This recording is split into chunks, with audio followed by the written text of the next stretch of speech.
Still a lot of work to do. Just take it one day at a time. Kids keep me going and keep me motivated. I give them everything I have, and they give me everything they have, and we keep each other in line. I felt like I was always prepared, to lead. The JV did give me the experience that I needed, and gave me a lot of lessons that I learned down there with that group of kids. Especially finishing 10-0. Coming up here, I've dealt with most of these kids since I've been back, so it's not like they weren't used to me. It was just a matter of them coming in and me coming in and them understanding that I'm in charge. When I was around, I was doing JV. I'm still hands-on with the varsity. I'm still instilling that discipline that they need, and that's what I felt like we were lacking.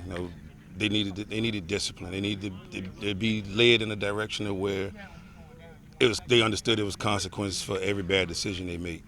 And hat off to Coach Scott, a great coach. Part of my staff, I still believe he has a lot of great years left in him. He just needed a break. It meant a lot to me. When my last year here, Coach Scott was on the coaching staff, so keeping him around. We looked at all our coaches back then as father figures. Now it's more like a brother relationship. So we get along real well. We push each other in practice. I'm more of an offensive guy. He's a defensive guy. So when the offense is going, I'm yelling at him, trying to get him amped up, talking trash to him to get his guys going, and we compete. We'll always have the community feel on the staff, especially with myself, Coach Scott, Benji Scott, Coach Spain, all of us being from Petersburg. We always have the ties around, but we still need other guys from other places to bring their knowledge to the game over here. We don't know everything, and we don't pretend to know everything. We got Coach Coles, who was here last year as the wide receiver coach. He's taking over as the offensive coordinator. I got Coach Talley, MEAC Hall of Fame guy. I played against him in college at Norfolk State. And I got Coach Freeland, defensive back coach. I couldn't let him land anywhere else. It felt like it was only right for him to be here. And I know he's eager and hungry to teach these guys. I forgot to mention Coach Day. Man, I don't know how I could forget that guy. Shoot, Coach Day is my lifesaver, man. He comes in with these quarterbacks and his energy, man. His energy is just, it brings everybody up. The way he puts everything together from the time we take the field to the time they leave. He's always high energy and always talking. What will a Coach Mathis team look like starting offensively? One play at a time, man.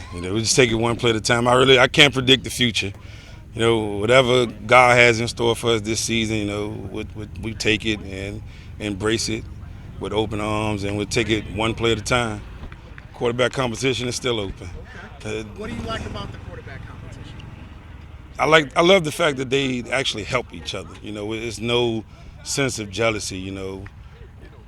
We have 6 quarterbacks on the roster, but we're repping 3 of them right now, and with all 3 of them, they're constantly pushing each other and helping each other when they make mistakes.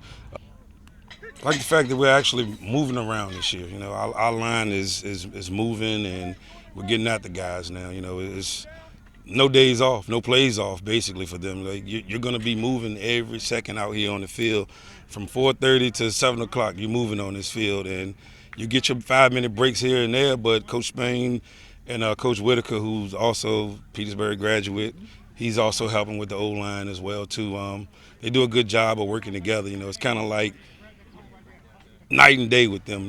I should say good cop, bad cop. Coach Spain is the bad cop, and Coach Whitaker is the good cop. But Coach Whitaker can get a little spicy sometimes too. Now, I think that's the motto for the whole city this year. The whole school district is our turn.